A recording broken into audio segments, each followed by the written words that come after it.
Yo, people, we are back for another edition of Commissioner's Corner. Of course, I'm your host with the most, NK, aka the man of the hour. Too sweet to be sour, but I'm never alone. I got my co-host, the Pro Wrestling Encyclopedia, the UK's #1 black pro wrestling historian. Knowledge. How you doing, sir? Hey, I'm good, NK. I'm good. Thank you very much for asking. Well, yeah, man, we are not alone, man. We are not alone. Listen, it's WrestleMania season. It's only right, you know, we got WrestleManiac in the building. Someone who will actually be there for the festivities that will take place at WrestleMania. How you feeling, Mex? How you feeling for WrestleMania, man? It's upon you. This will be your second year in a row of going to Mania. How does it feel? Yeah, happy to be here. Firstly, on Commissioner's Corner debut. But yeah, I'm looking forward to it, man. I set out tomorrow morning. With obviously some of the other dudes from Wrestlings. We've got a couple bits and bobs planned. It's not just obviously WrestleMania that we're going to see. We've got. I think we're going to NXT as well. We're going to Ring of Honor, Supercard of Honor, which was great last year when we went. So looking forward to that, definitely. That card this year though. Yeah, I know the card's taking a hit, but I think just on the day, like just the matches will be really good. Looking forward to Bloodsport. We're going to Bloodsport as well. Progress as well out there. And then obviously doing a few media bits for Wrestlings and other bits and bobs like that. So yeah, we've got a lot on our plate. It is far from a holiday, but yeah, it's going to be a busy week, but a productive one, hopefully. Yeah. What's a word of advice for somebody who's probably like based in the UK or even not even based in the States, who's flying out to WrestleMania? What word of advice would you give to, somebody flying into the States for the first time at WrestleMania weekend? What are some like, top tips? I think for me, it was important to get, the experience of just more than WrestleMania. Like this week generally is like a celebration of just pro wrestling died around WrestleMania. So like that's why for me it's still important, no matter what the card looks like. I need to go to Ring of Honor, Supercard of Honor. It's been synonymous with WrestleMania weekends for a long time. And it's good to kind of get around to these other kind of indie shows and stuff like that. For us as well, we're going to mingle with, people that we talk with all year round online and stuff like that to meet those creators and other stuff like that as well.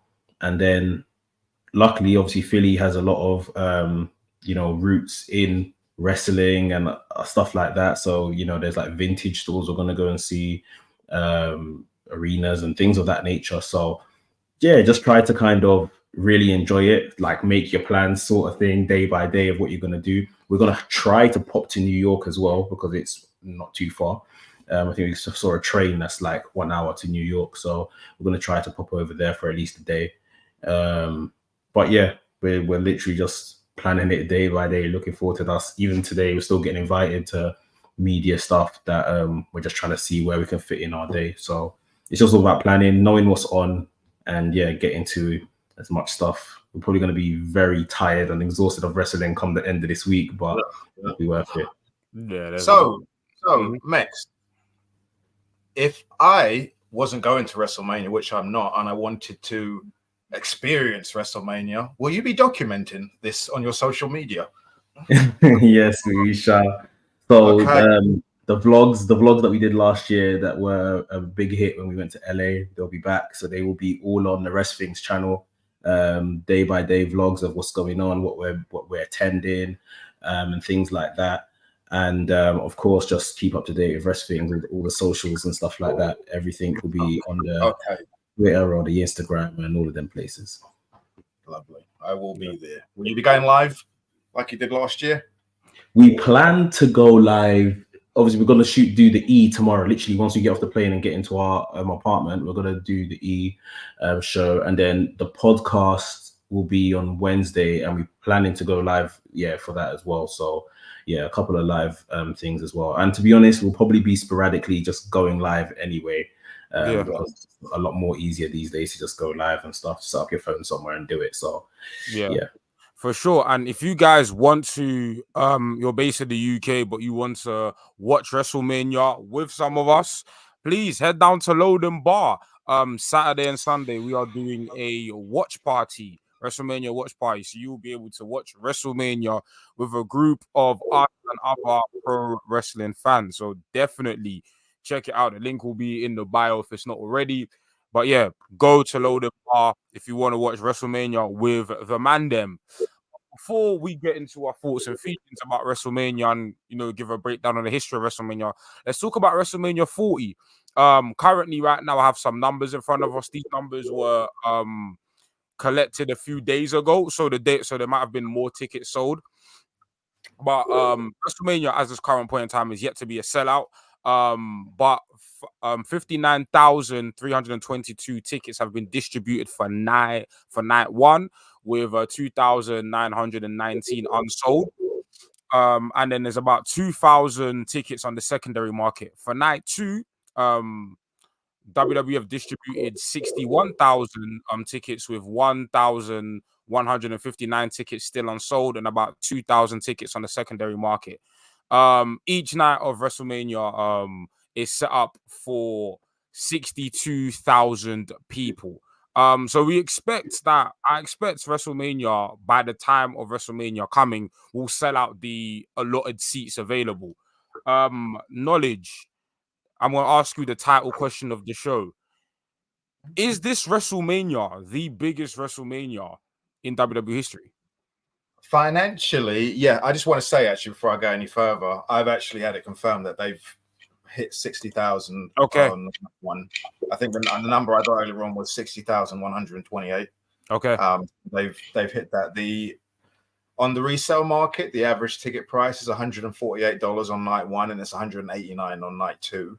That will get lower as the days as we get closer to WrestleMania, because usually on the day, actually this year might be different. I'll pay attention to it, but usually on the day before and the day of WrestleMania, the scalpers are trying to get rid of these tickets. So I mean, last year you get in for $5, at a low. But this year, I don't know about this year because of how big the event is. It might not be the case. So if anyone wants a ticket and they're over there, they should really get in. They should really just buy it at some point this week and don't wait for the last day. Is this event going to be the biggest one in history? Financially, yes. Yeah. Financially, it will be the biggest WrestleMania in history. They've hit $10 million on both nights as far as the gate receipts.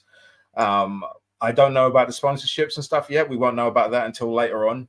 And I think they've got the Prime bottle on the ring. Is this the first one they're going to do with the Prime bottle? Yeah. On the canvas, I believe all the PLEs that got the Prime bottle, which I'm not a fan of. I won't even lie, but it is what it is.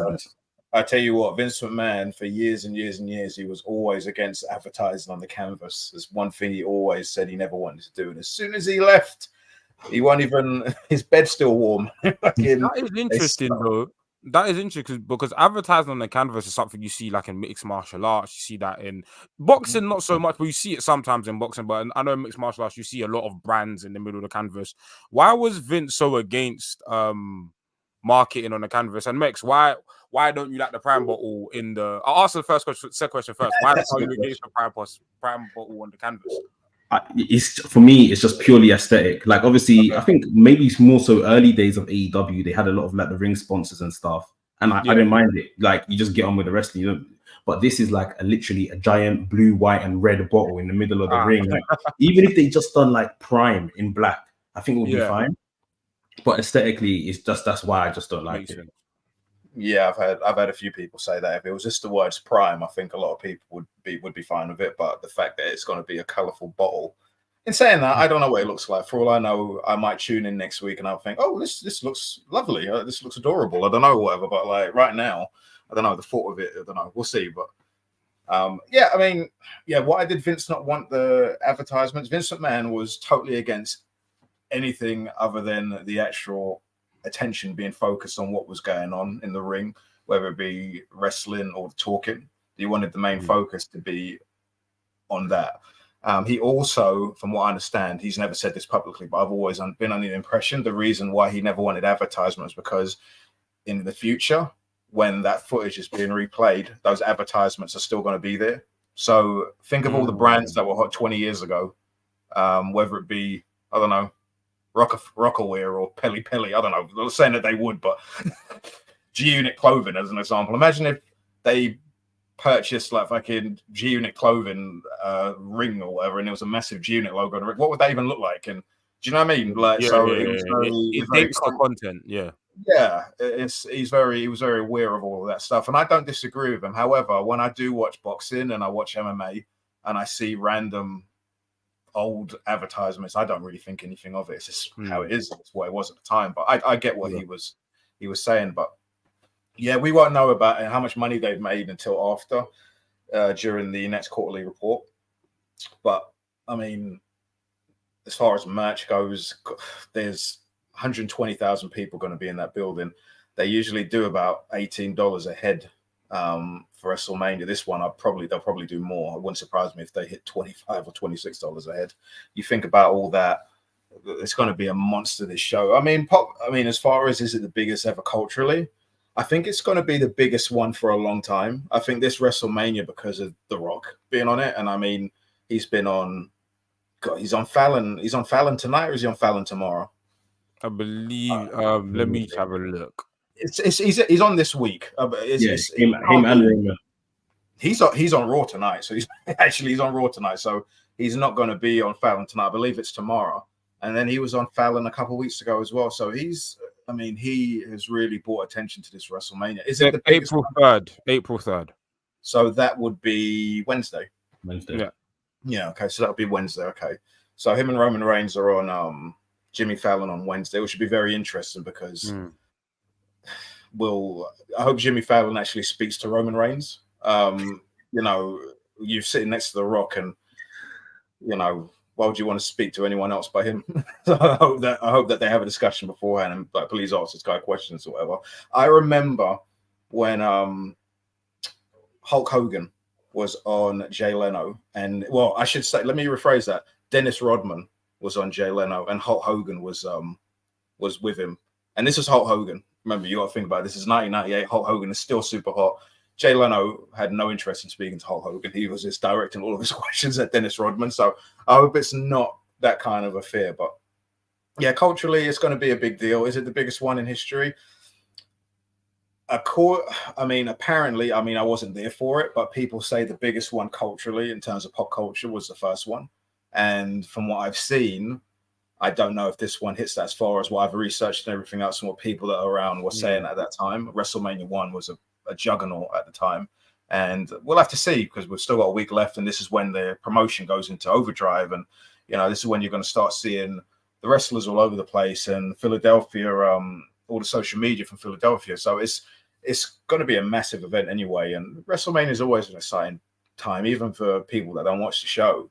They still are interested in the festivities. There are going to be people over in Philadelphia for WrestleMania week that, aren't WWE fans, but it's just I don't want to say magic, but it's just the whole prestige experience. It's just the whole experience of being there. Yeah. Mex, let me ask you this. You've been keeping up with the WWE products like on a weekly basis.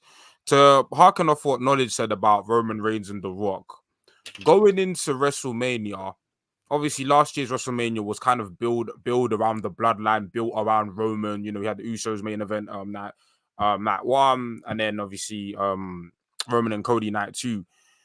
How do you think perception-wise Roman comes across in this build to WrestleMania? There's been a lot of discourse and discussion about The Rock in general. Because obviously Roman's been accredited by a lot of people as being like, one of the big draws. He's one of the, he's this part of his career with the bloodline stuff's been incredible. But is that feeling still there for Roman going into Mania now? We're like a couple days away. I think more than anything, the feeling is this has to be it. He's got to drop the title here. He's people are, I think, more so they're done with this sort of thing, and not in a super negative way, but they just want to see something different. They can appreciate what he's done for so long, but they just want to see something different. Yeah. And the fact that there's some areas of the fan base are still prepared for him to be champion, it's just okay, I can understand that, because you're looking at maybe records of people like Backlund and Hogan and stuff like that, which personally doesn't mean anything to me, but at the same time, the issue is Roman and his story comes alive this time of year, January to March, April. So if he retains this title again between now and the end of this year, what is he really going to be doing? So yeah, I think going into this Mania, it's been said by a lot of fans, a lot of people right now at this point are a lot more invested in seeing Cody versus The Rock. Coming with myself to WrestleMania this week is one of my cousins, and he doesn't really watch, but because of me and obviously my involvement, he keeps up on social media, YouTube clips and stuff like that. And he's just like, he appreciates Roman's now who this guy is. Like he never liked Roman Reigns. He just thought this guy's not him, like sort of thing. And he now bought into the whole tribal chief stuff. But at this point in time, he wants to see The Rock versus Cody as the main event. And I think that's the one issue here. The Rock is obviously just a massive character, a massive human being in sports and entertainment at this point. And he's come and he has overshadowed Roman Reigns. And I think they've dropped the ball. Some people have said it's because, they built Roman and Cody last year. So it's kind of difficult to do the build again sort of thing. But I don't think it's that. I just think that they didn't plan for The Rock to maybe be as invested as he has been. Yeah. Really trying to push stuff. And, even I thought, that it was like a purposeful story that they were telling. Roman was particularly looking inferior until the point where The Rock acknowledged him weeks ago. And even in that segment, you saw Roman come a bit alive, like this is what he wanted, The Rock to acknowledge him as a tribal chief. And I thought that's all right, he's going to kick into action from here. Didn't happen. We saw on SmackDown a couple of weeks back, just Roman, just Cody, no Rock in sight. They had a promo, fell flat. And it's at that point you realize this is probably why they're so had a heavy on The Rock. And then you saw obviously the following week on Monday, was that last Monday, from that main event segment where The Rock absolutely just flogged Cody outside. It's like, this is why everyone wants to see this sort of thing. I saw people that are not invested in WWE at all saw that segment and said, you know what, that was a bloody good segment for a TV segment. That was excellent sort of thing. So yeah, I just think they've kind of dropped the ball. Again, it could be a thing where they think, well, night 2 is kind of sorted with Roman and Cody, so we don't need to maybe get people to night 2. Let's just focus on night 1, because if you're invested in the main event on night 1, you'll get to night 2. Maybe drop the ball, taken some things for granted. But yeah, Roman has definitely not shone in these last few weeks getting into Mania. Yeah. Before I throw the question to Knowledge, big up everyone in the comment section. Make sure you like, share, comment, and subscribe. I'm just gonna address a few of the comments. Big up everyone. Big up Navy. Yo guys. Big up Glody. As well as your podcast. I'm watching EC Boxy in the background. Good match to watch. Big up Rubber Band Man. 100% feels like it's gonna be the biggest / best of all time. The card looks solid. Front to back, the unpredictability is off the charts as well. Looking forward to the Mania and afterwards. And Navy says, I don't think the Prime Bottle was that deep. Ray and Eddie had a legendary match with a Slim Jim on the mat. And Navy also says 17 is my favorite Mania. Speaking of 17, obviously The Rock is main event in night 1 alongside, Cody, Roman, and Rollins. When we talk about The Rock, it's obviously we know he's a draw, he's a star. But has this current run recontextualized how much of a star he is? Because essentially The Rock has main evented Manias across several generations. Of course, we talk about the Manias like WrestleMania 17 that Navy brought up. We speak about, I think it was WrestleMania 28 with Cena, and then the one after that with Cena again, and now he's coming back to main event at least night 1 of this one and be a prominent role in the storyline. For you, Knowledge, and you can answer this 2 ways, subjective and objectively, does this kind of recontextualize where we rank The Rock in terms of him being a draw or his stardom in wrestling, or is this just reaffirming what we already knew about The Rock in terms of he's one of the greats in terms of drawing power and just stardom? Oh, Rock was always one of the greatest, I think, because I've been watching. I've been watching the segments that he's been doing, and it's incredible watching him. Just, do you know what it is?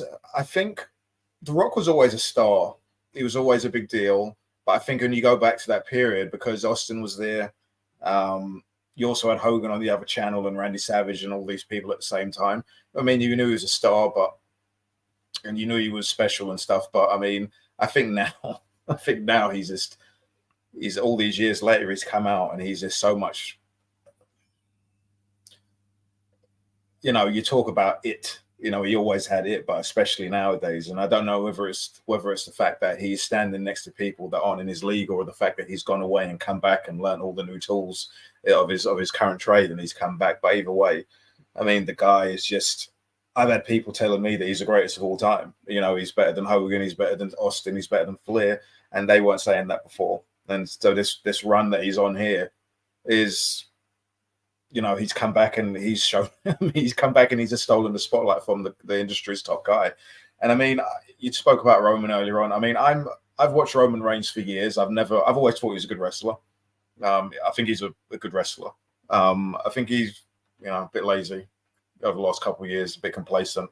He works when he wants to, and I get that. It's fine. But I mean, it's incredible watching people talk about how much of a star this guy is, and he stands next to The Rock, and and I don't mean this to slight him, because I think anybody would stand next to The Rock and have this issue, but it's crazy to see how little he has compared to The Rock. He's like nothing compared to The Rock. It's like, even when The Rock stands there and he doesn't say anything, his charisma just engulfs the screen. And there isn't many people that I can think of in wrestling history that have that appeal. Maybe two, maybe Inoki and Hogan, and that's it. You know, like, you know, I've had people say to me, "Oh, you know, he's standing next to The Rock, so it's different and stuff." But I tell you what, I watched Hogan and Savage stand together for years and years and years, and Hulk Hogan never took Randy Savage's spotlight. As much as he tried, he always tried to. Randy Savage was so much of a star and he had so much charisma. Whatever Hogan tried to take, Savage took it right back again. Roman Reigns is incapable of doing that, unfortunately. So, I mean, and it's he's come in and he's just top guy in the business, you know. And I will say this: I think Cody's done really well in his confrontations with Rock. I think he's really held his own, because I mean, it's so easy to get eaten up by this guy. You've seen it. Rock eats up everybody. He's eating up Seth. He's eating up Roman, and I think Cody's done a really good job. And I tell you what, if Rock and Cody were wrestling this week, I would actually be really interested in watching it. I'd actually look forward to that match, because I think they've done a really good job building that match. Unfortunately, I don't know when we'll ever see it, but yeah, and that's obviously a concern. I was talking to you know, some of the Mandem, like Afro. Big up everyone who came Basement Grooves yesterday. By the way, it was an amazing event. I was talking to I think me and Mex were talking to other people, and there's a lot of doubt about, okay, like, this stuff from The Rock is great, but can he actually go in the ring?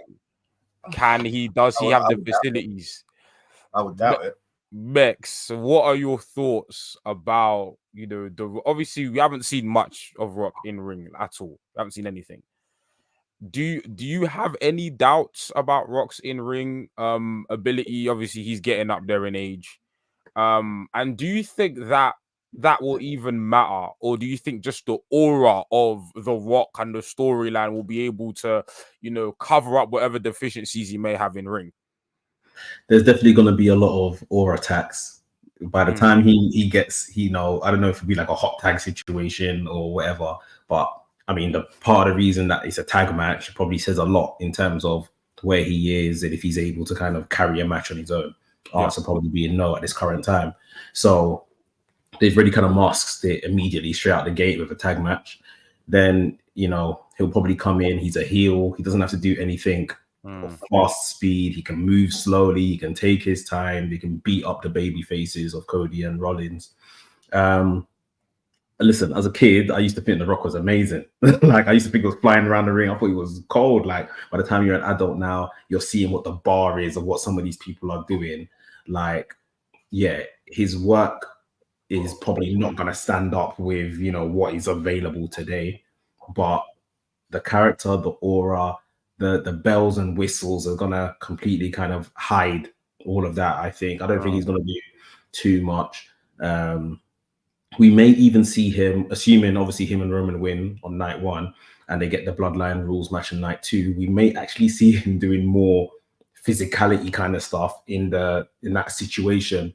of the bloodline rules, where it's like no DQ. He can just, like he did with Cody, throw people around the place and all that kind of stuff. Almost how, like, you know, that match, that the main event Austin and Kevin Owens had a couple years back, that might actually work out better for him than an actual wrestling match. So I mean, he's going to be in the ring with, you know, two guys that are really good workers in Cody and Rollins. So if anything, you know, if they start actually trying to wrestle, like, he's with good people, and obviously I'm sure he hasn't necessarily lost what he knew. It's literally, I guess, the case of things like, you know, stamina and maybe form, sharpness of doing certain things that might be fading. He might need to work and get that back. At the same time, this is The Rock. He doesn't look bad, so he's probably been doing training and getting himself to a standard where he could deliver a serviceable match. So yeah, it's going to be aura attacks. We know that much. Yeah. I'm going to ask you a question on this. It's a bit of an abstract question, but do you think we spoke? Obviously, Knowledge mentioned, you know, guys like The Rock. He mentioned Randy Savage, Hulk Hogan, just like certainly megastars. Do you think the wrestling industry is in a position to create another megastar, or is it a thing now where, whether it's AEW, whether it's WWE, where we won't get megastars like Hogan, Stone Cold, because the brand is more important than any individual star? Do you think we'll ever get another mega star in wrestling, the like of that? Because the last one you could say is probably Cena, who like ascended to that mega star level. I think even Cena has somewhat struggled to get to that kind of upper echelon. I hear you. He's definitely the last one, but yeah, he hasn't really even hit those kind of heights, to be honest. Yeah, I mean, we all know the usual arguments that, you know, wrestling was different back then. Like, these guys were seeing that this thing that they were doing was real. Then when they crossed over into other facets of entertainment, it's like, wow, this guy's coming over here and doing this. And, you know, with it being mainstream in pop culture, it definitely helped. Obviously, in terms of the WWE anyway, we're moving into a time where, you know, by this time next year, they're going to be on Netflix. And I'm sure that would probably help quite a bit. Netflix is in most homes, so that could probably help quite a bit in terms of trying to create that next person. But I just feel like even through, you know, there's people ascending to this spot outside of wrestling just through other mediums like Instagram, influencers, socialites, all of this kind of stuff. I don't necessarily think wrestling is going to be the tool that helps people get to this position in the future. Being on TV, being on Netflix will definitely help. But to a short answer, I'm not sure if we're going to see someone of this stature come out of wrestling and make it. Like I said, Cena hasn't really got there. So yeah. Knowledge, same question to you, but I'm gonna add an interesting angle to it as well. Do you think MMA plays a part as well, and the rise of MMA? The reason why I say that is because obviously UFC's become like this big global brand. Obviously they've merged with TKO, but when I think of like sportsman megastars, I think of people like Conor McGregor. We had a episode of Ronda Rousey previously. Do you think the rise of MMA kind of hampers wrestling, or is it just two very separate things that have nothing to do with each other? I think years ago it did. I think years ago when the UFC was on the rise, and see, the reason, you know, UFC in 2005 when they started the Ultimate Fighter, they were on Spike TV, and for them to actually even get on Spike TV, Spike had to ask Vince McMahon for approval to get, because Vince McMahon had an exclusive deal with Spike, as in no wrestling and no MMA other than his product. And they asked him and he said yes. So they put the Ultimate Fighter on straight after Raw. So the original UFC audience was built off the WWE fans. The original UFC audience, the ones that purchased Chuck Liddell against Randy Couture off the back of UFC Ultimate Fighter 1, they were all wrestling fans. And I think that it played I think if you look at the WWE numbers for the next few years and the fact that they pretty much went down while UFC went up, I think that back then, I think it played an effect on WWE and their ability to create stars. I just think, you know, when you have television shows on in similar time slots, promoting fights, whether you like it or not. It's the same shit. You know, two guys have a problem and they're going to settle it, whether it's real or fake. Doesn't matter. It's all the same. And I think back then it mattered. Now, not really. I don't think it plays any. I don't think it matters. And I don't think UFC and WWE matter at all in terms of being competitive against each other and creating stars. I think Mex is right. I think it's different now creating stars. Back then, when Hulk Hogan was a massive star, and Roddy Piper and Randy Savage, etc., they were big stars because there wasn't that much entertainment out there. There was only a certain amount of channels. There was no social media. It was all magazines and newspapers. And Hulk Hogan, and that's the thing. I remember I was on WrestleThings years ago, and I tried to explain how big of a star Hulk Hogan actually was.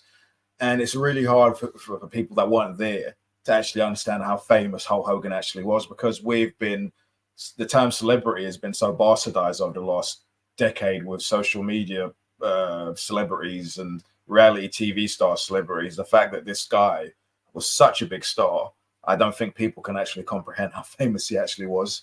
And it's not only him, it was Piper, it was The Warrior, it was Savage. They were all big stars. And I just don't think that a wrestler nowadays can even break through on that level. I mean, don't get me wrong, you'll get your WWE guys on your TV shows, but I just think the way society is nowadays and the way media is, I don't think you'll ever get another Rock or another Hulk Hogan, or Austin was a big star as well during the 90s. I don't think you'll get another one of them. I just think there's just too many other outlets. There's too much, how do you say it, poisoning of the well, so to speak, in order to create a next big thing in wrestling. And AEW ain't never going to do it. Like, AEW can't create someone at the level that WWE can. Of course. Speaking, big up Dell, big up Guap. What would you say is the Rock best Mania main event? The one with Austin in Houston. The Astrodome one where Vince turned. Oh, that's 17, I believe. 2001, 17. That was my favorite one. That was a brilliant match. I watched that recently. I actually watched it recently with my son. It's still a good match. Rock worked so hard in that match. That's the thing, you know, Rock has got this rep for not being good. He worked really hard, man. Like, he's a heck of a wrestler. Like, really fast. He never slowed down. You know, he always made an effort. I think there's a lot of wrestlers. I was telling NK this recently. There's a lot of wrestlers that over time, I think people just don't realize how actually good they were. He's one of them. Kurt Angle was another one. I've seen people talk bad about Kurt recently. Bret Hart was another one. For some reason, people think Bret Hart was never any good, which is hilarious. And then who was the other one I mentioned recently, NK? There was another one where I said it was another WWE guy. It was Austin. Austin. Oh, Austin was a hell of a wrestler. He was awesome. But yeah, I don't know. Well, what about you, Max? What do you think? Yeah, like I said, as a kid, The Rock was my favorite. I think it's just one of them ones where you're looking at their work, and this is where when people ask me like, who's your favorite wrestler, I will always be the technical person nerd that breaks it down as to, are we talking about wrestler in terms of this, that, the other, or are we talking about in-ring work? Yeah. Because now, obviously, like today, knowing what I know, watching what I watch, The Rock, he can be, but he isn't in my like top 5 or anything in terms of work in ring. But like, yeah, when I was a kid, I thought it was amazing. I still think he's good, and he it's like the greatest hits. I think like Cena's, you know, what is Cena's one's called 5 moves of doom or something. Doom, yeah. I think that's jarring to me. Like that's jarring to me. But ultimately, The Rock has them kind of sequences, but because it's got like The Rock's stank on it, like it's so much better sort of thing. So yeah, like I was still a fan of The Rock, and whatever he's gonna do on the weekend is definitely gonna pop me same way and like take you to a place in nostalgia. But yeah, it's just in today's landscape where it's like most people are terrific in-ring wrestlers. Yeah. Like it's just difficult to really compare it on that level. Yeah. Sorry, I just want to say, going back to Rock's the main event on Saturday night, I don't think the match needs to be that good. I don't think there's any pressure on them to even have a good match. I just think, like Max said, it's all attacks. I think with WWE fans, more than WWE fans, I think the entrance is going to be fucking incredible. It's going to be long. He's going to be like Undertaker. He's going to take 10 minutes to get to the ring. And he'll stand there for ages, looking around like Michael Jackson did, you know, all those years ago. He was on there moving his eyebrow around. And then, you know, people love that. And you know, he's got the Mark Kerr movie. He's filming that next month, so he's not going to go in there and do anything crazy anyway. As long as he can do his trademark spots, he's fine. Roman can do the work. Rock can come in. It wouldn't surprise me if Rock didn't take a single bump. He just got in there and did his trademark moves, and that's it. You know, and at the end of the day, Cody and Roman could do the work. Seth probably doesn't want to do too much because he's working the next day and he's not in the best shape, is he? So I think, look, 3-star match, a WrestleMania, that's amplified to 4.5. Like, it's great. It'll be fine. It's not going to be bad. It's not going to be great. I think it's going to be good enough and people will be happy with it. Yeah, I mean, Max, me and the Knowledge have had this conversation about entrances and staging and presentation. I know you're very big on presentation. And Knowledge was making the point, I think like 2 weeks ago, that if you've got a stadium, why not take down the stage and then have like the wrestlers walk through a crowd of people? So basically, Knowledge, you probably explain this better than me, but you are advocating for, instead of like a massive big stage, the wrestlers walk through a crowd of people because it's more impressive when I never said that.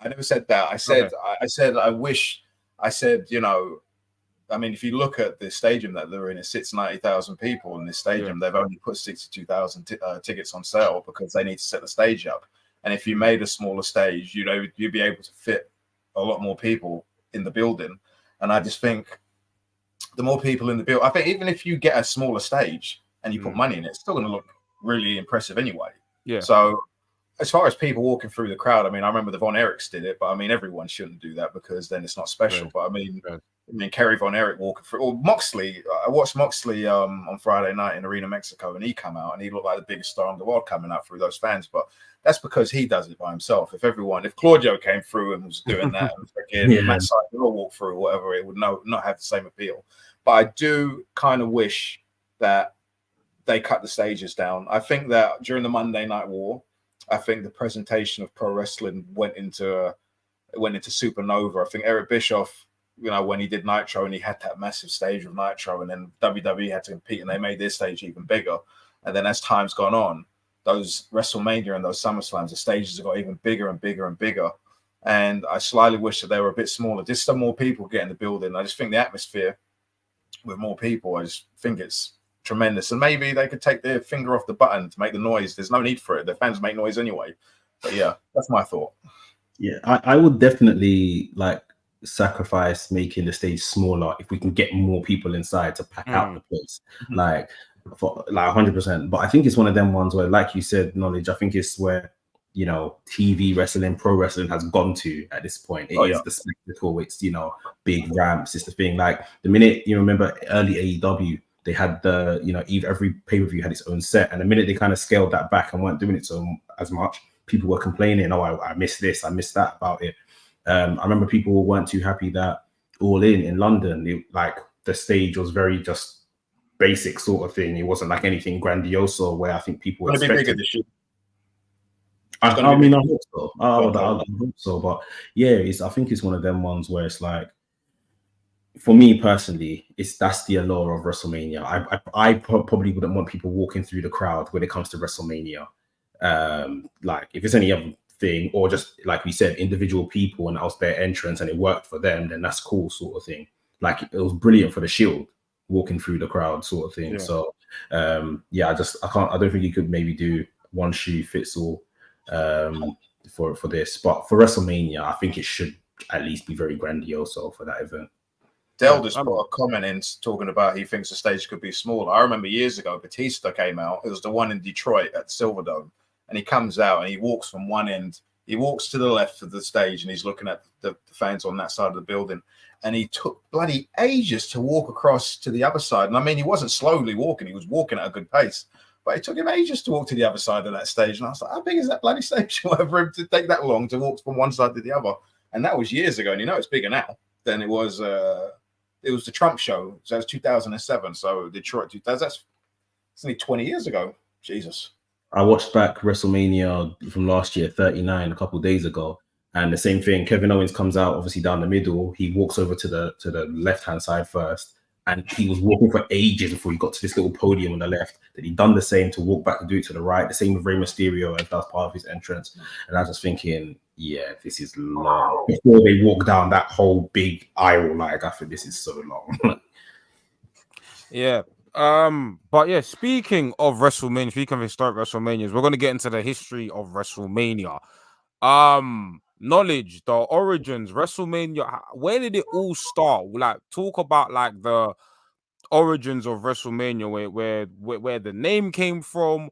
Why was WrestleMania such a big deal from the genesis? Because obviously WrestleMania's gone on to be known as the most iconic show in wrestling. It is the most iconic show in wrestling. I know some people pretend it's not, but it really is. It was, I think the WrestleMania as a whole, I think the first 6 years of WrestleMania, it was the biggest show in wrestling, and then it still was after that, but then it just wasn't as big as it was previously. That was because of the decline in the company. I think it was about 14 when it came back to its prominence, really, because WCW and their Starrcade show took over for a few years. They had Starrcade 96 to 98. They had a few that were really big, and WWE's WrestleMania wasn't able to compete with them really for a few years. But yeah, the original WrestleMania show, it wasn't the first wrestling super show. Starrcade was the one that was it was the biggest one. Jim Crockett's Starrcade show, which Dusty Rhodes booked for years and years and years. But I mean, the first WrestleMania was big. They had Mr. T in the main event. Mr. T would have been the biggest celebrity that they've ever had for a WrestleMania. Obviously, it sounds crazy now, me saying that Mr. T was the biggest star that they ever had. But at the time, Mr. T was huge. Like, he was so famous, and him being in the main event, he gave Hogan the rub back then. And Hogan's star was built on Mr. T. Hogan was already a big star in wrestling, but it was the Mr. T rub that made him a mainstream celebrity. And Hogan was a mainstream celebrity. He was an A-list celebrity for years. He was super famous. But yeah, the first WrestleMania was really, really successful. They had everything that promoters had always said you shouldn't do. They had famous people on there interacting with pro wrestlers. They had a celebrity in the main event. They had wrestlers selling for celebrities, which was something that, you go back and you look at the wrestling promoters back then talking about the first WrestleMania and the fact that Muhammad Ali, punched Roddy Piper in the face and Piper sold for him and stuff like that. You'd think that the business was going to go under because of that reason. Or even the fact that Mr. T looked competitive with Orndorff and Piper at the time. Nowadays, Logan Paul is the US champion on television. But, back then, it's like, this guy is fucking... Vince McMahon was the Antichrist back then for having his wrestlers sell for celebrities. But yeah, it was, WrestleMania 3 was a big one. WrestleMania 2, they did it from 3 different venues. It was from 3 different buildings in 3 different time zones, it failed. It flopped big time because you bought a pay-per-view and you had the first one starting at one time, and then you had to wait for the second one to start. So overall, it was like a 6-hour show. But like I said, one show finished. It's a 6-hour show now. Yeah, but back then you had to wait for one arena to finish, and then you had to wait for another one to start. So you'd just be sitting there waiting for the next one. And because, it's in different time zones. You got LA, you got Chicago, and you got New York. So, the LA show obviously had to start later on than everything else. So it didn't work. And then the WrestleMania 3 one was arguably the biggest one they ever did in terms of just what the main event meant to people, which is that was the biggest attendance they ever did until the WrestleMania with the one in Dallas with Roman Reigns and the Undertaker. Is that 30? Was that 32? No. Oh, with Reigns and Undertaker. Yeah, that was the biggest one that they did. I think 33 or 34. I think that was. Which one was it? Yeah, so Reigns and Undertaker, the one in Dallas. I think that was the biggest attendance they ever did. They said it was 101,000 people, but I think it was really. Are we sure it was Reigns and Dallas, or was it Reigns and Triple H? Yeah, Reigns and Triple H was that Dallas 32. Was that the one? Okay, so that's the biggest one. That's the one they overdid. Yeah, that's the biggest attendance they ever did. WrestleMania 3 was Hogan and Andre, and they did 78,000, which was a incredible number, absolutely incredible. But they announced it as 93,173. which has caused havoc over the years, absolute havoc over the years. Do you know? The Pope was at the Silver Dome a couple of weeks before WrestleMania, and he did 87,000 people. The Pope at the Silver Dome, 87,000 people, right? All right, this is a true story. So 87,000 people.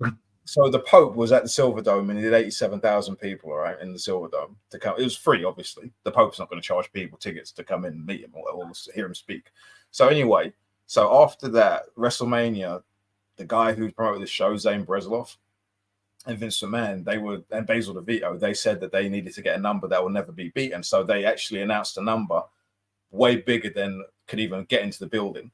So they had to beat the Pope. So they came up with the 93,173 number, which is hilarious because there wasn't that many seats in the building, but they've done that, and they've done such a good job with marketing that if you Google the Pope's number, all right, the Silver Dome actually have had to put out a fake number for the Pope. They've had to put 93,578. They had to add 200 on top of the WrestleMania number because people, if they see 87,000, they think that the Pope was second to WWE. So the number that you see when you Google that number isn't actually a real number. It's a number that the Silver Dome actually had to put out there to make it bigger than the WrestleMania number. That's how much they fucked with the world with that WrestleMania 3 number. Silver Dome had to lie about the Pope and his number. But yeah, people can say what they want about WrestleMania. I mean, if I'm honest, I haven't watched the WrestleMania. That's a lie. I watched last year's WrestleMania because my son he's into wrestling, so we watched it. Before then, I hadn't watched WrestleMania for years, but WrestleMania is huge. People that don't even watch wrestling watch WrestleMania. A lot of them are actually intrigued by what's going on. I've had people ask me about The Rock and what do I think of The Rock, and The Rock's still the best and stuff like that. It's the WrestleMania thing as a whole. I think it's one of those things where you have your super shows and everyone can have their own. Can you hear this dog here? Guys, can you talk amongst yourselves for a minute? No worries. But yeah, even WrestleMania within itself, this was the next question I was going to ask. But as someone who was at last year's WrestleMania is not just about WrestleMania. It's also just about pro wrestling in terms of the other companies and so on and so forth. When did you, Mex, as a fan, peep? Hey, WrestleMania weekend is a thing. I'm gonna tune. What was the first WrestleMania weekend show that you remember watching as a fan? I think it was the year, not even too long ago. The year where was it 34? I think it was 34 when Hardys was still a thing. They done Ring of Honor Supercard of Honor. So I watched that show, and then obviously I think it was the same day or the next day they turned up at WWE at WrestleMania. And that just being a rumor on the internet at the time that obviously their contracts are up, that could happen. They had that match with the Bucks and then turned up at WrestleMania. I was just intrigued. It's when you see, that's when you kind of start delving into the whole contract side of things, right? This is up. Now they're going to shoot over to this place and stuff. So then from then, I was really kind of ears to the ground. And I was really kind of seeing, okay, what else happens at WrestleMania weekend? I used to have obviously PWG shows same weekend and stuff like that. And this is why I really just get the feeling it's just an overall celebration of wrestling. This big circus is coming to town, but amongst the big circus, the big promotion everyone knows, why wouldn't we go to the same city and try and make as much money there as possible? I think it's a very smart thing, and it opens up, people to new things, new experiences. People might find new promotions to start following, new stars that they might, fall in love with, and talent they fall in love with. So, yeah, I think 34, whatever WrestleMania 34 was, what year that was, 2017 maybe or something like that, 2016. I think it's really good. Yeah, knowledge.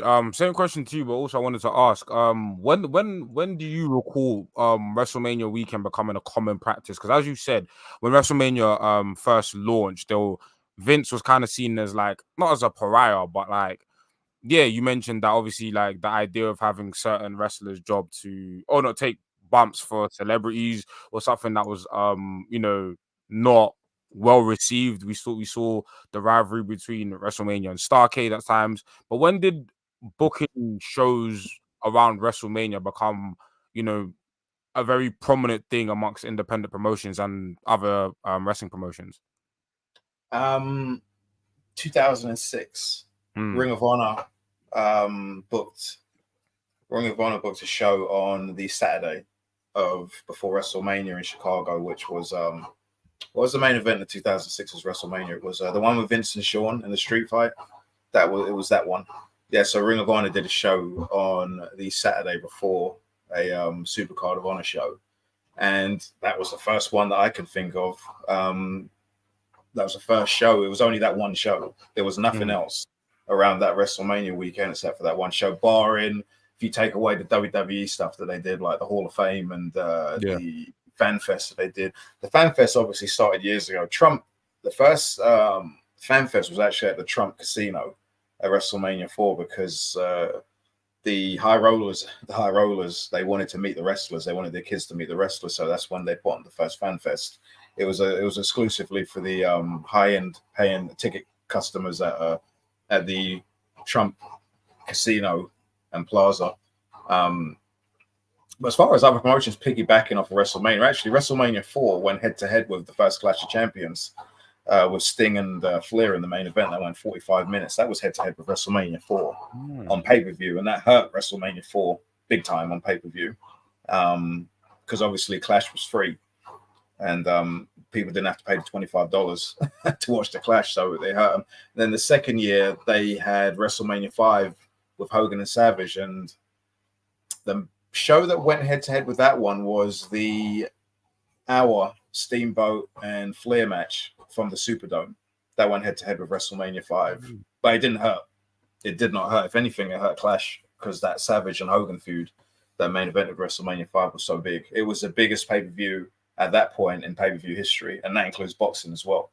WrestleMania 5 was the biggest pay-per-view that had ever existed up to that point, and it was the biggest WWE show for another decade, probably. That's how big it was at that time. But yeah, the 2006 Ring of Honor, and it stayed the Ring of Honor. It was only till, maybe 2000, I wish I remembered, probably 2011, 2012, when people really started promoting other shows around that weekend where you had your CZWs and your Ring of Honors, and New Japan came over here and did shows on that weekend as well. And now, I mean, I know a lot of people are criticizing the shows that have been promoted over the next few days over in Philadelphia because they're just not as good as what they were previously. But once again, wrestling's changed now. There's not a lot of independent talent as much as there was in previous years. Oh yeah, Wrestlecon. Thank you, though. Wrestlecon was a big thing as well for years. They only started promoting shows. They did Fan Fest, but they promoted shows a few years after they started the Fan Fest.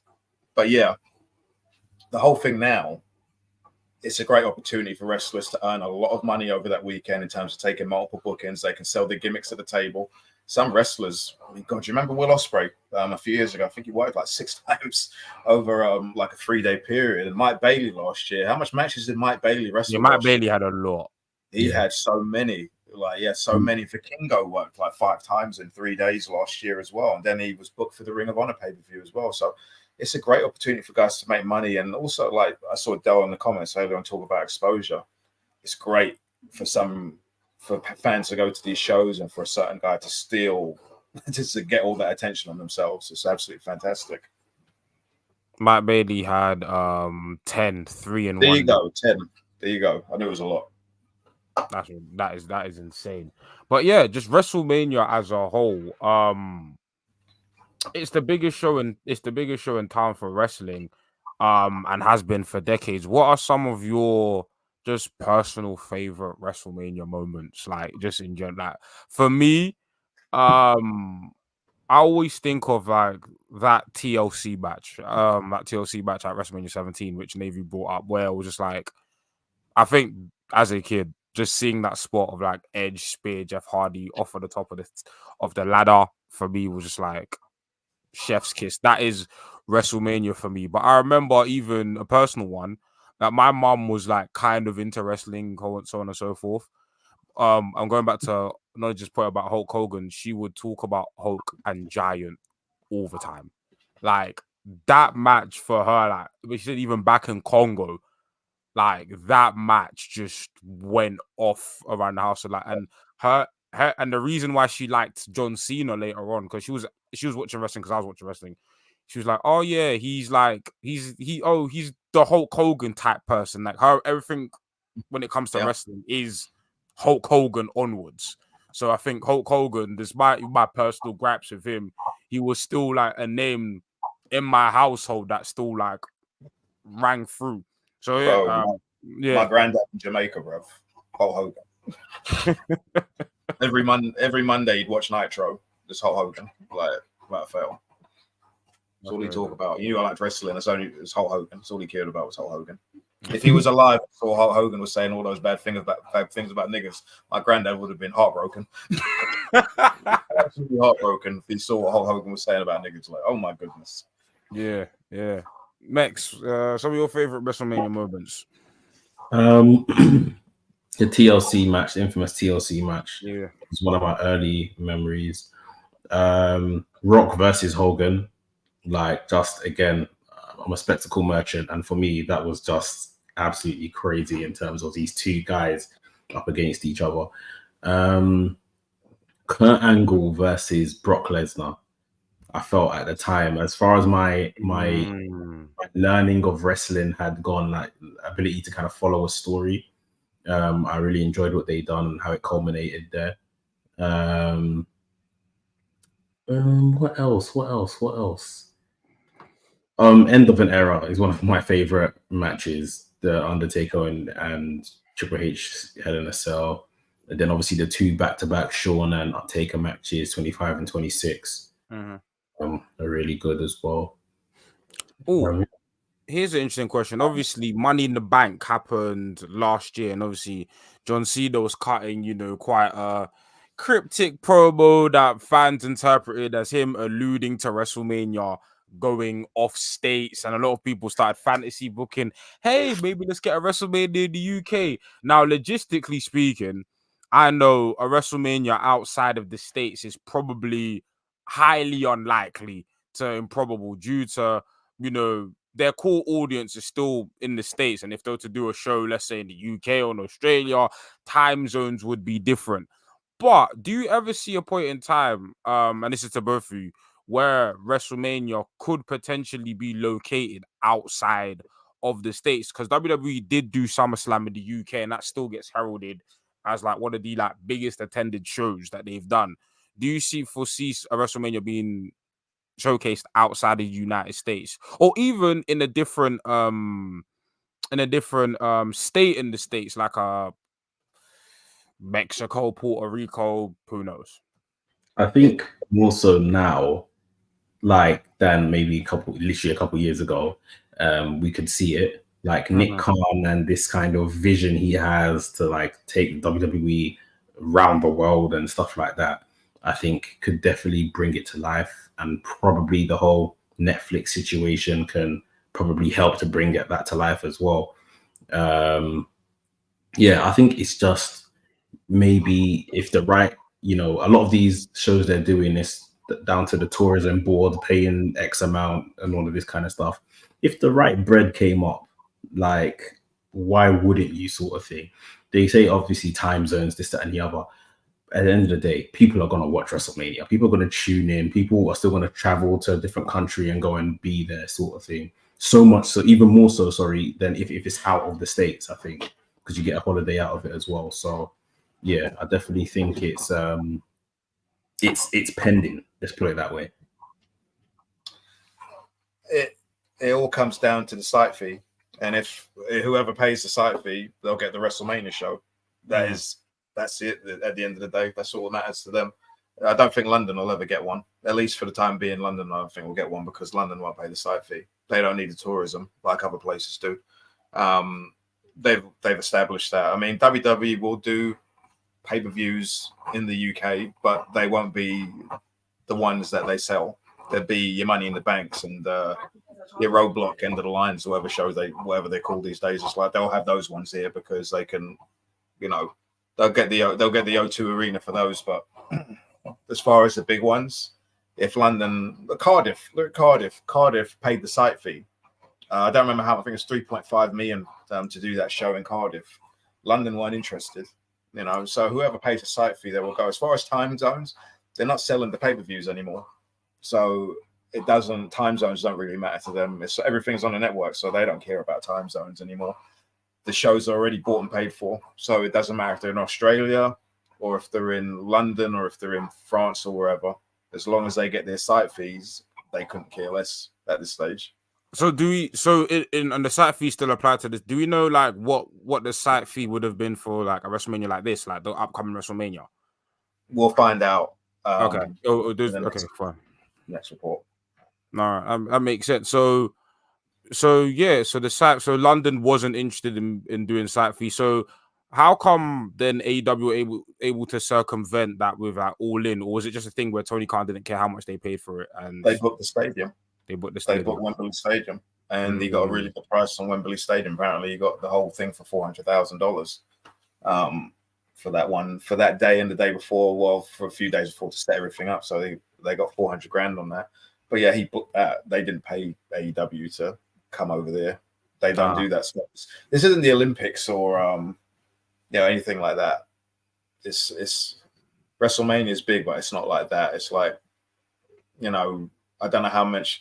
If they did it at Wembley, 80,000. Let's say they got 60,000 people in Wembley for WrestleMania with that big stage and stuff. Some of them will fly in and stuff, but you think about it, it's actually not that much in terms of getting people into the UK. They get that many people in the UK every day anyway. So for FA Cup, for football, for whatever, it's not that deep to London. London's quite fortunate in terms of having that many people always coming in for various things, and even just to sightsee and take pictures next to a red phone box. That makes sense. So if a WrestleMania was to be outside of the States, probably it'd be a state that'd be willing to, a country that would be willing to pay the site fees would probably be a country that would kind of benefit from the tourism that a WrestleMania would build. Yeah, that makes sense. When I went to the Cardiff show a couple years back, it literally took over the city. Like you know how you'd have like football fans on Wembley Way on the day of like Cup final or something like that. It literally took over the entire like Cardiff. You couldn't turn a direction and not see either merch or an actual just wrestling fan or anything like that in the restaurants, like literally in the nightclubs afterwards in the evening, everywhere. I got a question for you. How long were you in Cardiff for that show? The show was on a Saturday. I got to Cardiff on the Thursday night. Thursday, when did you leave? Sunday morning. You left Sunday. Did you stay in a hotel? Yeah. Okay, you stayed in a hotel. Did you eat every day? Not really. I ate like in the evening for dinner. You ate in the evening, so you went out for dinner and stuff like that. You paid. I went to like chicken and chips or something. Yeah. Okay. Did you get a train up there? No, because I went with the press. I got on like a coach that went with like King's Cross. Yeah. I'm just trying to give an example here. If you paid all that money for the hotel for all those days, you paid for food and whatever money you spent during the day at the show, in shops throughout the day. A lot of people spend a good amount of money. So you think you times that by 52,000. Well, that's a lie because some of them would have lived in Cardiff anyway. And I used to have the numbers. I would have known them at the time. But let's say 30,000 of those people came into Cardiff. Think of the money that they brought into the Welsh economy just for that few few days. It's a massive amount of money. The point you're saying stands correct because even like I said, I was fortunate enough. I went with press. I didn't pay for a hotel or anything like that. But there was throughout my hotel. We checked what the regular price of the hotel was. It was like $180 a night, £200 a night. Makes it special. If people say the time that I stayed, 4 days or whatever, for 3 nights, like yes, it's just £600 just on hotel. By the time you're then eating, having lunch out, maybe you get breakfast in your hotel, you get lunch, you get dinner. That might be the best part of another 80 quid of your money gone. People are spending the best part of maybe about, when you work it out like that, I mean, $350 a day, kind of. It's significant. Yeah, WrestleMania. Go on, Raj. No, I was going to say, All In last year, I was only in Wembley for the night. We showed up on Sunday. We stayed till Monday. So I got a hotel room in Wembley, just literally 2 minutes from the stadium. paid 300 quid for that room. You throw tickets in the equation, and literally it was $1,000. Just me and my boy, it cost us $1,000. You throw food and everything else in the equation. I literally must have spent about 1,300 quid this over that, including the Rev Pro the day before. I whacked about 1,400 quid during that whole weekend. It's insane the amount of money that wrestling fans actually will spend, you know. But like I said, when it comes to London, people are going to do that anyway, you know. For tourism purposes. Even this little stuff like parking. I'm like, for all in, I was fortunate enough. My mother-in-law lives in Wembley, so I used her permit. I parked and then I walked basically around the corner. Awesome. But like, I could see people were like touting their front drives and stuff. Like, there's little signs in the front drive. If you want to park here, £20 for the day, whatever. I don't know what Wembley's actual car park costs, but it's literally all these little things that you'll think, oh yeah, let me just get a 30 quid, 40 quid, 50 quid ticket to All In. But by the time you've gone to All In and you're getting back home, the amount of money you spent, like, crazy. And that probably leads into, like, obviously WWE are doing a show in, I believe it is in Berlin. Yeah, in August. In August, and that will be something that, like you said, with Clash of the Castle, will definitely help that economy in terms of, especially in Europe as well, because flying across Europe for a lot of Europeans is super easy, and WWE have a huge fan base in Europe. So the amount of like tourism money these fans are going to bring to Berlin, which isn't even known as like a wrestling city like that. So maybe like really not. It's really not. So the level of tourism for that specifically will be very interesting. That'll be something that we'll definitely look into in Commissioner's Corner, because I think more wrestling, as wrestling shows expand across Europe in general, it is interesting. I saw this was just more so Twitter discourse. I don't know whether it came from actual source or whatever, but then I remember Dana White from the UFC said he was interested in doing a show at the Santiago Bernabeu, which is Real Madrid Stadium.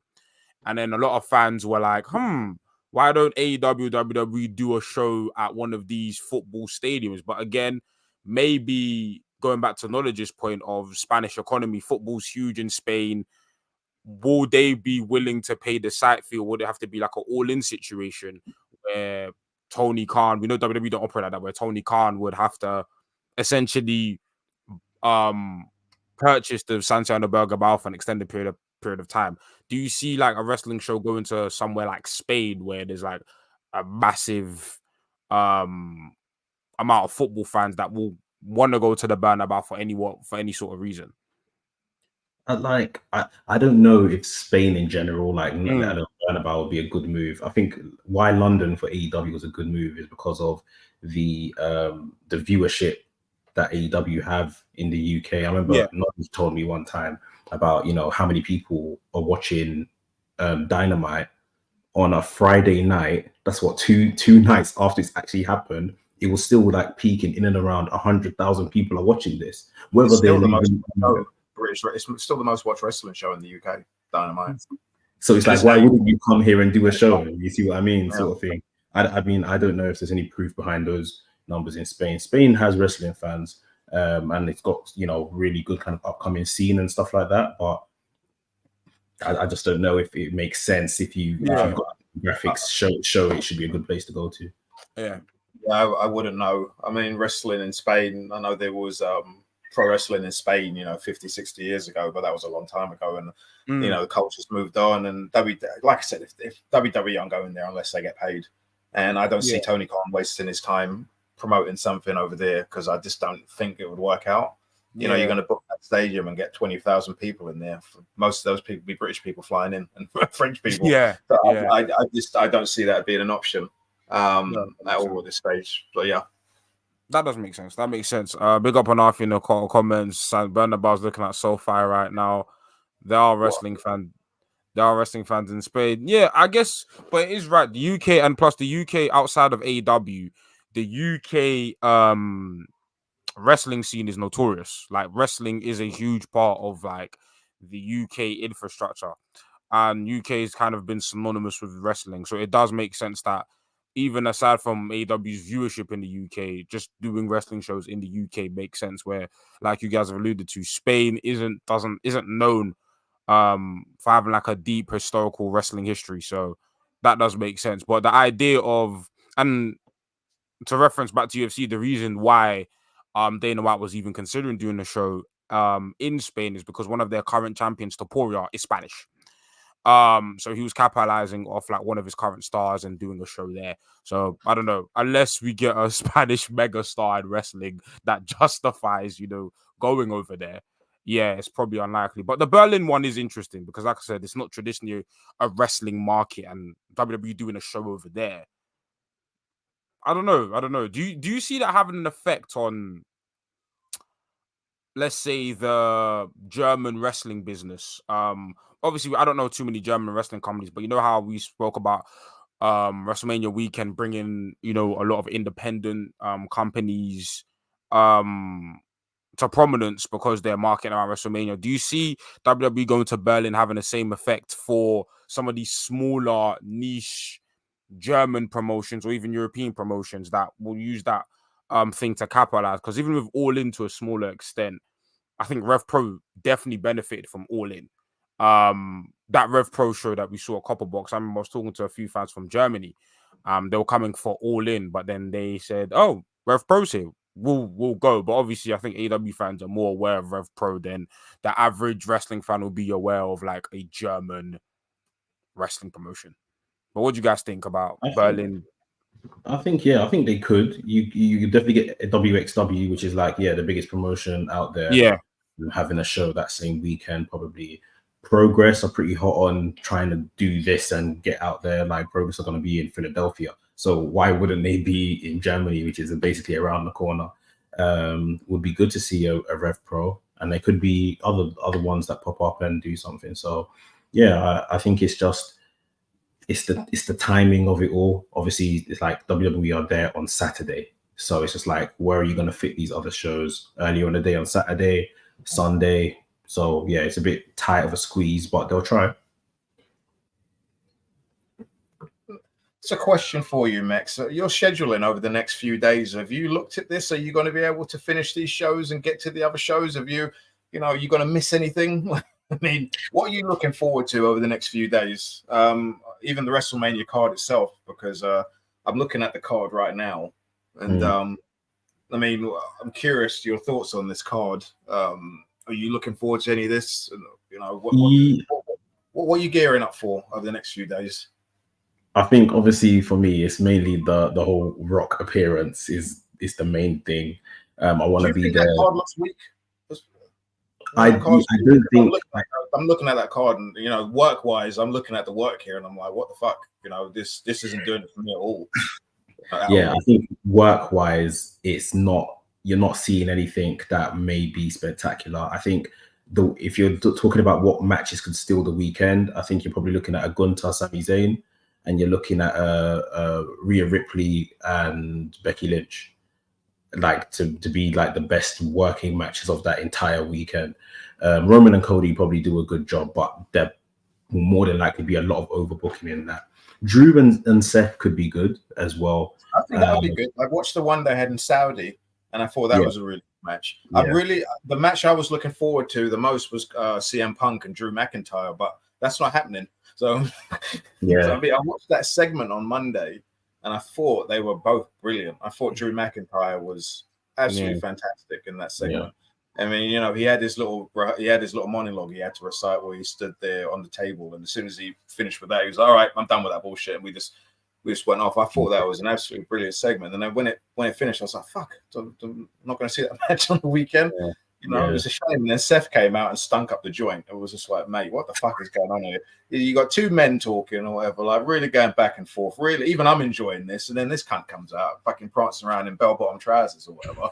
And he comes out there reciting his scripted lines. And I was like, this is the thing, They can, WWE, they'll get me back sometimes. Then within, just like that, they go back to their bullshit. It's like they're overdue stuff. And I really was disappointed when I was watching that. And I was like, this is so bad. Like, it's funny you say that, because they said that particular segment was Adam Pearce was the producer, and Adam Pearce had told them, right, we just need to get to the point of selling the fact that Punk is going to be on commentary. However you guys get there, that's up to you. They said so. Apparently, they were given complete free reign.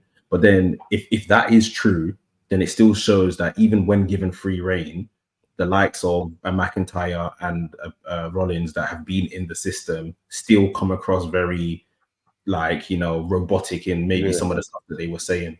Now, I thought Drew, once he got that monologue when he stood up on the table and he recited the thing about Punk being his motivation, his muse, yeah, that thing.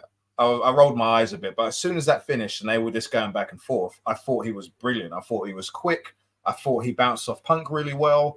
I legitimately felt like there was a problem here. I'm sure there is, but I legitimately felt like there was a problem there. And I thought it was as far as WWE segments go, I thought it was fantastic. Speaking of problems, Geezer come out and fucking stunk the place up with his bullshit. You know. Speaking of problems, this is an earlier question. I didn't know where to fit this in, but have you not seen the Punk interview? Punk I was watching it before. I came on. Punk has an interview with Ariel Helwani that is, I think it's out right now, and I've just seen some of the quotes. Yeah, I think that's going to be a newsworthy one for sure. Yeah, I watched it. I thought it was quite interesting. I did think when I was watching it, I believed a lot of the things that he said, and I agreed with a lot of the things he said. However, there was a few things that I think he purposely said that misled. Misled a few situations, like, but we could talk about that another time. But it was a good interview. It was a good interview. He said way more than I thought he would, put it that way. I haven't seen the interview, I've just seen the clips, but fair play. But yeah, let me see. Punk's interview is great. Navy says bro admitted to assaulting someone. He did. He admitted to assaulting someone. Like I said, I agreed with a lot of the things he said, and I believe a lot of the things he said. But there's a few things where I felt he was manipulating his situation in order to come across as a babyface, and I felt that you're misleading people a bit there because that's not true. But you know, whatever. Doesn't matter. It doesn't matter. People are just going to go with it anyway.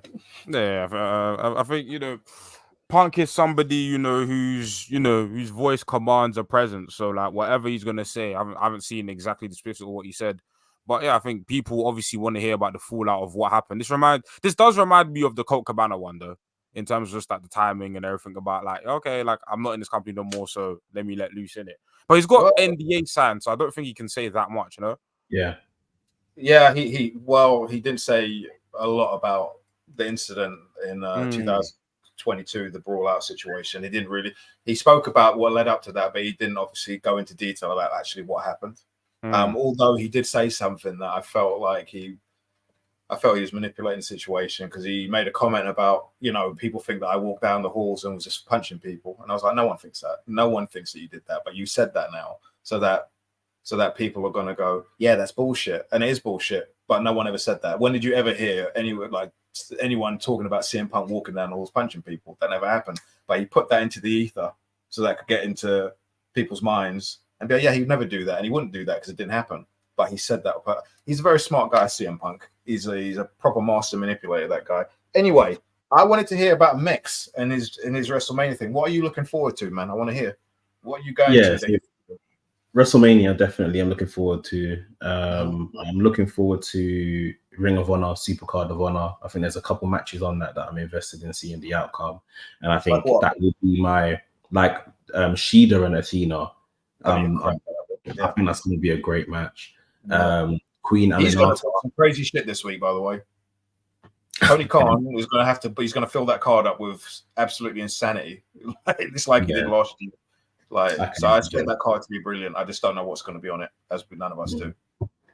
Queen Aminata, I'm invested in seeing her become TV champion as well. So yeah, I'm looking forward to those two. And then I think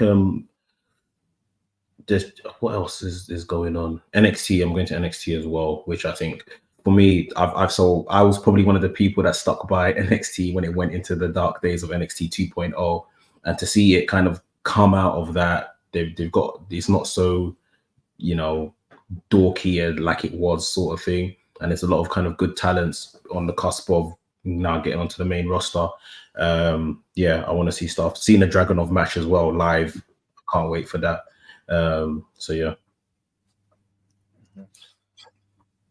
Yeah, that's fair. That's fair. I think, yeah, for me around WrestleMania weekend, obviously I'll be watching WrestleMania. I think the Ring of Honor show, because I don't know exactly what's look from the Ring of Honor show. I'm interested to see the Stardom girls because I've been on and off with Stardom. I haven't. There was a point in time where I was really watching Stardom, like religiously, but then just time. I just haven't found the time to watch Stardom as intently. But obviously, it's no coincidence that Rosie Ogawa was gone, and then now suddenly Stardom women are appearing in AEW, and obviously it was alluded that Rosie and Tony had some problems. I don't know what exactly the problems were, but I love the Stardom girls, and I think that they're gonna, if they're given the proper time, given the proper platform, they're gonna turn a lot of heads, man. They're gonna steal the show, and that's one thing I love, man. My Joshi wrestlers, man.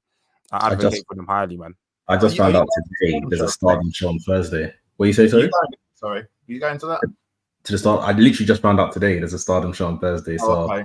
I don't know. I need to see what times, because I think it might clash with something we already have booked, but I'll see. Willow's working that show, and Mariah May, they're representing AEW on that show. There's tickets still available. I know that because I was told earlier on today, because I was curious. I asked somebody. There's tickets still available, so you definitely have an opportunity to go. Whether your schedule allows it is a different story, but yeah. Not very busy. Yeah, very busy. The Mark Briscoe Eddie Kingston match, I think, is going to be brilliant as well. I think it's going to be a fantastic match. I mean, my issue with that match alone is just the fact that the kind of champion Eddie Kingston has been to Ring of Honor, not a very good one in my opinion. I think Mark Briscoe probably wins, which I'll be happy with, especially if he's going to represent Ring of Honor better. I don't think he will. You don't think he'll win? I don't think it matters. As far, put it this way, I think everything that happens in Ring of Honor until the new TV deal gets announced, I don't think anything matters. And that's where I think nothing matters in Ring of Honor to me. Eddie Kingston was a world champion. It doesn't matter if he's on the show. There's not a lot of effort put into that show. I think they put an effort into the women. There's a lot of women on that show, which is brilliant. But I think the whole thing is just in a holding pattern until they announce a new TV deal and what is going on there. Because if they get a streaming deal, there will be a lot more effort put into that show, and whether or not they maintain that is a different story. But I think the initial response will be more of an effort being put into Ring of Honor going forward. But until then, I don't really think it matters who the world champion is. It's not as if they have to draw. Yeah, you mentioned the TV deal, and obviously Tony Khan, when he first purchased Ring of Honor, I think it was heavily he probably assumed that he'd probably be able to get Warner Discovery, Warner at the time, to invest in TNA. I mean, invest in Ring of Honor. Invested in TNA.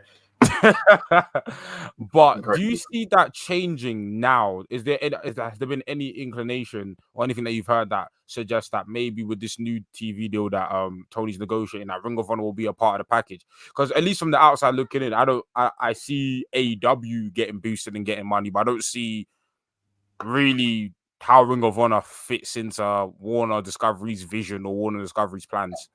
I mean, look, they've made no effort with that brand since they've had it. I mean, they've done pretty decent pay-per-view buy rates with it, but other than that, they've put no effort into it. Do I think there'd be interest on television? No, but as far as something on HBO Max or whatever the new streaming service is, a 2-hour weekly slot, I don't see why not. Why not? I mean, they've got all that footage that they've probably selling or trying to loan out to Time Warner anyway. So I mean, Warner Brothers Discovery, they've got all that Ring of Honor footage that they're probably trying to shop to them as well. So it wouldn't surprise me if they announce a streaming deal and they've got the Ring of Honor content on there and there's a 2-hour weekly show. Why not? But it's not going to be on television. I don't think there's a necessity for any more pro wrestling on television at this stage. There is so much. No one watches Impact, and and it's like, what else is there? MLW are on YouTube, fine, but even Rampage, Rampage actually does pretty decent numbers for what it is, but no, I don't watch Rampage. Does anyone watch Rampage in this call right now? No one. It's like, there's people watch their Raw and their SmackDown. Some might watch NXT if they get a shot. Dynamite is obviously a necessity, and the other one, Collision, is. But there's too much wrestling on television now as it is anyway. So I don't think Ring of Honor needs to be on television. If they want to put it on as 2 hours on a Thursday or whatever time on the streaming service, and HBO willing to pay for that, well then great. But God, could you imagine if they put 2-hour TV show? Could you imagine if they put that on television somewhere on a TV station? I'd fucking die. Terrible. That wouldn't work. That definitely wouldn't work. No, it wouldn't work at all. You know.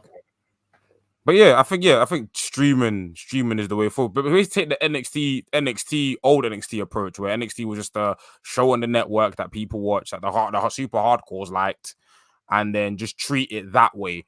But yeah. Let me see. As long as wrestling can be accessed,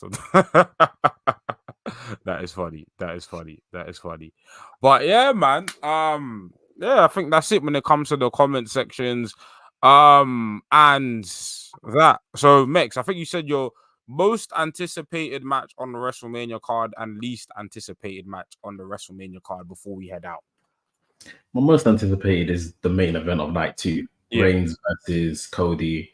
The bloodline rules stuff, the rumors and hints that you might get an Austin, you might get a Cena. Like I do definitely want to see that kind of overbooked mess. Like it's been with Roman the entire way. So like let's not stop here. But I do want to get a definitive, 5 to 7 minutes right at the end where no one's involved and Cody pins Roman clean, sort of thing. And we get a new champion, most of everything. Like that's what we need. So that's probably my most anticipated. That's the biggest story. The least anticipated, weirdly enough, but I want them to surprise me, is actually maybe Jey Uso versus Jimmy Uso. Because they haven't done anything really to build this match. They are surviving off the fact that they're brothers. And, the vignette going in is going to be crazy. They'll have footage from donkeys years ago of them killing each other in their living rooms and, all of that kind of stuff. But, like, they haven't done anything to build this story. So I want them to deliver me a really good match and kind of shut me up, put me in my place. But I'm not really looking forward to it, to be honest. Yeah, Jay and Jimmy, that's that. I have morbid curiosity about that one because it's like, I think, obviously, we spoke about this on wrestlings where it's like they're not the most dynamic of teams. They put out good matches, but in terms of like we don't know what necessarily like move sets they have. At least with other teams, for example, we compared the Hardys, Jeff and Matt wrestle completely differently. The Young Bucks wrestle completely differently. Where the Usos, I'm not gonna say they wrestle exactly the same, but their styles are more aligned and synchronized. So it's gonna be interesting to see how they, make this match feel special and how they set themselves apart. Delboy, I'm trying to be nice, but Delboy said 87 super kicks and 0 bags. I will say I'm very happy for them as a family, like for them to get that moment at WrestleMania. Like I can imagine, like they probably have, as soon as they got into the business, they would have wanted to do this. Even before they got into the business as kids, they would have wanted to have this moment. So I'm happy that they're getting this moment. Just don't let it be, literally just the moment of I'm wrestling my brother at WrestleMania, and what you give the fans is cack. Like literally, this is probably the one person that you could literally go to town on, your brother sort of thing. So, I know the history of brother versus brother matches at Mania hasn't really been great as well. But I'm not invested in this match. But what do you say? There was one really good one. For the rest of them, I don't know. But which one's that? Brett and Owen from the one in the garden. That was a great match. I don't know. I'm trying to be nice, and Dell's just out. 30 years ago, it was great at the time. Now it probably wouldn't be that great, but at the time, awesome. Yeah, fair enough. Yeah, that's fair. That Usos match is my idea of wrestling hell, by the way. I just because my son, I'm gonna have to watch these shows because my son wants to watch WrestleMania. I don't know how long he'll last because these WWE shows, there's not a lot of wrestling on them. So it's like the ads and the breaks and the entrances. He always just zones out and starts doing something else. But he's going to try. But that Usos match is my idea of hell. Just the match. I don't enjoy him as workers, but also the overbooked nature of the finish. I'm sure that's coming, and the fact that they'll stand. Ages. Like all that steering. You're my brother. Like we're going to get all of that type of stuff. The dialogue. Like fuck off, you cunts. Just fucking get to work, mate. Come on now. got time for this. I'm telling you, there's gonna be that final super kick where it's either it's either Jay screaming at Jimmy, we brothers, man, we brothers, Boos, we brothers, Boos, and then just super and then kick. These marks will talk about cinema. That's not cinema. That's fucking shite. But whatever. Fucking work. Oh gosh, but yeah, we'll see. If Bill Watts was in his grave, he'd be turning in it. He's not luckily, but like he'd fucking be turning it with that nonsense. I'm looking forward to that women's match, the trios one with the black girls against the Japanese girls. There's a bit of a race war. I'm looking forward to that one. I do love a wrestling race war, you know. I think if I'm honest with you, I'm really just curious because they've put Jade Cargill in a trios match, probably to hide her for whatever reason. So they've put her in there, but I'm curious to see what she does because I watched her in the Rumble and she did the spot with Nia Jax. I thought she'd work with Nia Jax. You'd assume that that's the natural progression, but you know, for whatever reason, whatever. But she did the thing with Nia Jax, and after that, she pretty much just laid there on the floor until she had to do the finish. So they weren't confident in her doing anything past that. So I'm really curious to see what they have her do because I don't think she's that bad. Don't get me wrong. I mean, she's not fucking, you know, I mean, she's not good, but I mean, she's not fucking Chelsea Green and all these girls on the roster. There's some fucking bullshit on that roster. So she's perfectly fine going in there and doing some stuff. But so I'm looking forward to see it. I kind of want her to just work. I want to see her just do some stuff to prove everyone wrong, sort of thing. Because like, I don't think she's as bad as people make out. She was TV ready for like 2 years. So it was like she kind of. I know they wanted to remold her, but it wasn't like she was like had zero experience. I don't know. I think WWE used it as an opportunity to just take a jab at AEW. Like she's come over here and she's not ready. Her training over there wasn't sufficient enough. We're gonna have to kind of strip that out and start again. Like I don't think that's the case. When he said that at the presser and he said he said all that, and I was just like, it's a long time since she's been signed anyway. It's been a long time. So I hopefully for her sake that she really puts on a performance and she does well.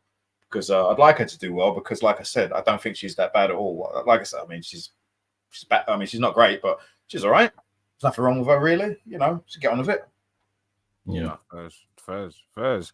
But yeah, guys, that concludes this episode of the Commissioner's Corner. I want to thank Mex for being on the show. Like Mex said, make sure you tune in for the WrestleMania content. Hold on, I just want to say before we go, the CMLL show from Friday night was absolutely fantastic. Absolutely fantastic. The whole show, top to bottom, was tremendous. I mean, I usually watch the Friday night shows anyway. As NK always has me fucking always talk about CMLL and how great it is, and how I wish I had more time to fucking watch CMLL. But the Friday night show was tremendous. That main event was so good. Definitely for me, that was a match of the year candidate because it was so much fun. Like that audience was crazy as well. They were so into that. And also the tag match underneath of Rocky Romero and Mascarada Sagrada against Atlantis Jr. and Soberano was fantastic as well. So I'd recommend that show.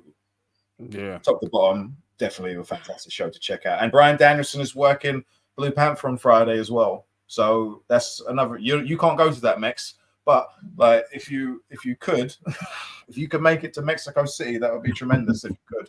But yeah, that's Friday night, and it looks like we're getting Mystico against Bryan Danielson here versus Moss versus here at some point in the future as well. So you know, that's my wrestling right there.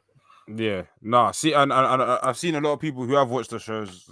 People are saying, "Hey, Forbidden Door, forget New Japan, CMLL, just push those guys to the top because we don't need New Japan. I don't want to see Evil and fucking whoever. Like, I'm too old. I don't like wasting my time. Fair play. But yeah, definitely CMLL show is definitely a show I need to check out. I've heard a lot of good things about it, and yeah, just getting into more lucha wrestling because I tried to watch a lot of the AAA Triple Mania shows, and the production wasn't it for me. But CMLL looks like at least better shot. But like we said, make sure you tune into the WrestleMania content we'll have on the channel. We'll have vlogs. We'll have obviously the watch along party at Loading Bar on Saturday and Sunday.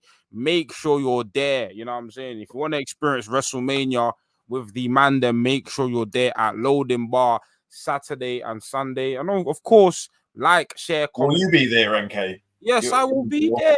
You will be there. I'll be there. You want to meet NK people? Head down to Loading Bar. Links in the bio. I'll be there. I won't be there, but he will be there. I'll be in the WrestleMania spirit. You know, WrestleMania is one the now. I'll say this: if the Jay and Jimmy match is poo, nobody should be in my vicinity because you know me by now. But if the match is good, you'll get a out of me. That's it. You'll get a. But yeah, make sure you're there. But make sure you stay locked in on Restings for the various pieces of content we have, whether it's the flagship podcast, whether it's Indie Takers, whether it's the E, whether it's Commissioner's Corner, and whether it is the various other pieces of content we got coming out. You know, yeah, make sure you stay locked in on Restings. Make sure you like, share, comment, subscribe. It's been Commissioner's Corner. We are signing out. Peace.